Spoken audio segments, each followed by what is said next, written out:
Tapi sekali lagi, saya mau melatih diri kepada hal-hal susah. Maka hal-hal susah akan jadi hal-hal yang gampang dan mudah.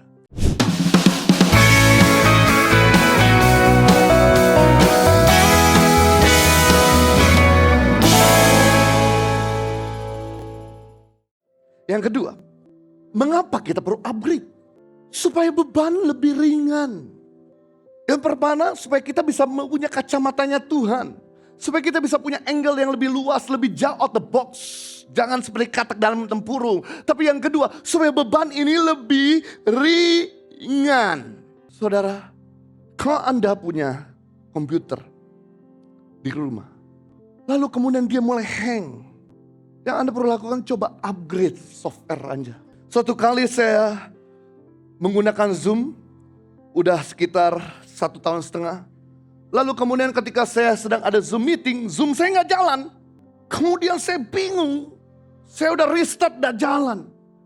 Lalu kemudian saya telepon staf kami yang bagian IT dan berkata, ini kenapa Zoom nggak jalan? Pak Jojo udah update belum? Versi yang baru. Wah, itu dia nggak pernah diupdate. Makanya nggak jalan, Pak. Makanya hang, crash. Pak perlu update dulu. Ketika saya update, kemudian saya mulai restart hardware saya, komputer saya. Dan kemudian saya nyalakan aplikasi Zoom itu. Dia nyala lagi. Wow. Upgrade itu membuat akhirnya beban jadi lebih ringan. Sama seperti saudara punya HP. Yang saudara sering kali ambil video, ambil foto, masukin semua aplikasi. Mengakibatkan akhirnya memori Anda penuh. Anda cuma punya 2 pilihan. Mendelete semua video-video, beban-beban yang berat.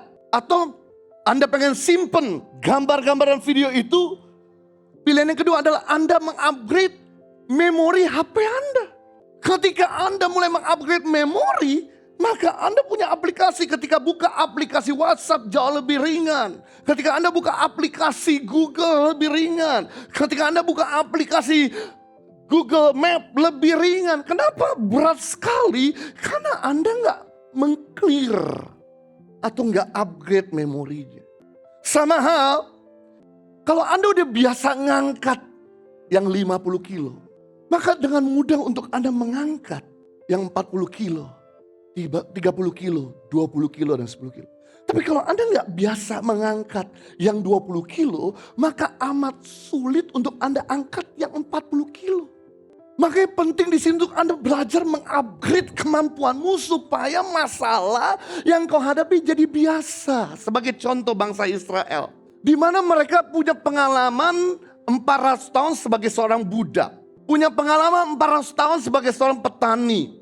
Mereka nggak pernah pegang pedang. Mereka nggak pernah bertempur.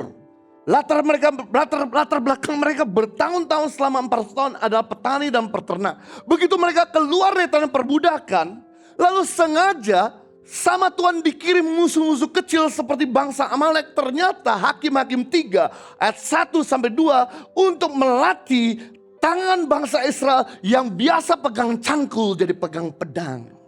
Yang biasa pegang tongkat sebagai seorang gembala jadi pegang senjata. Kenapa? Karena Tuhan tahu bahwa musuhnya di tanah Kanan jauh lebih kuat, jauh lebih mahir, jauh lebih berpengalaman. Itu sebabnya di padang gurun dilatihnya tangan gembala ini menjadi tangan pertempur. Tangan petani ini menjadi tangan petempur. Karena mereka dilatih, di-upgrade kemampuan mereka. Dari seorang petani jadi seorang pertempur. Dari seorang peternak jadi seorang pertempur. Begitu mereka masuk ke tanah perjanjian, mereka hadapi raksasa-raksasa sepertinya tidak ada beban. Dulu saya siapin firman 1 bulan 1 materi. Dan saya bawa keliling khotbah kemana-mana, beda kota, beda gereja. Tapi sejak jadi gembala, 1 minggu harus siapkan 4 firman baru. Saya sama Henny, akhirnya kami banyak merenung, kami coba banyak belajar, kami coba banyak baca. Kami coba banyak observasi. Sementara lagi exercise. Otak saya terus muter dan merenungkan satu ayat, mendalaminya.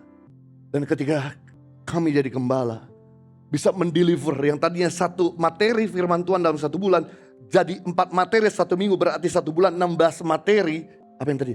Karena udah terbiasa nyusun materi.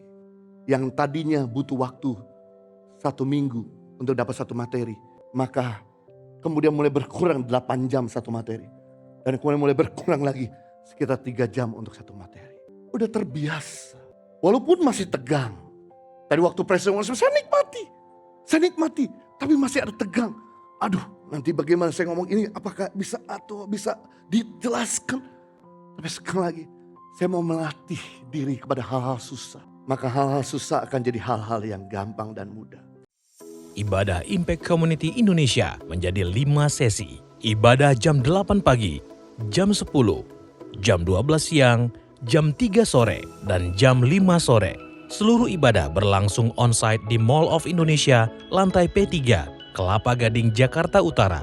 Bagi jemaat yang ingin mengikuti secara online, ibadah live streaming dapat diikuti pada pukul 10 pagi waktu Indonesia Barat di YouTube Impact Community Indonesia.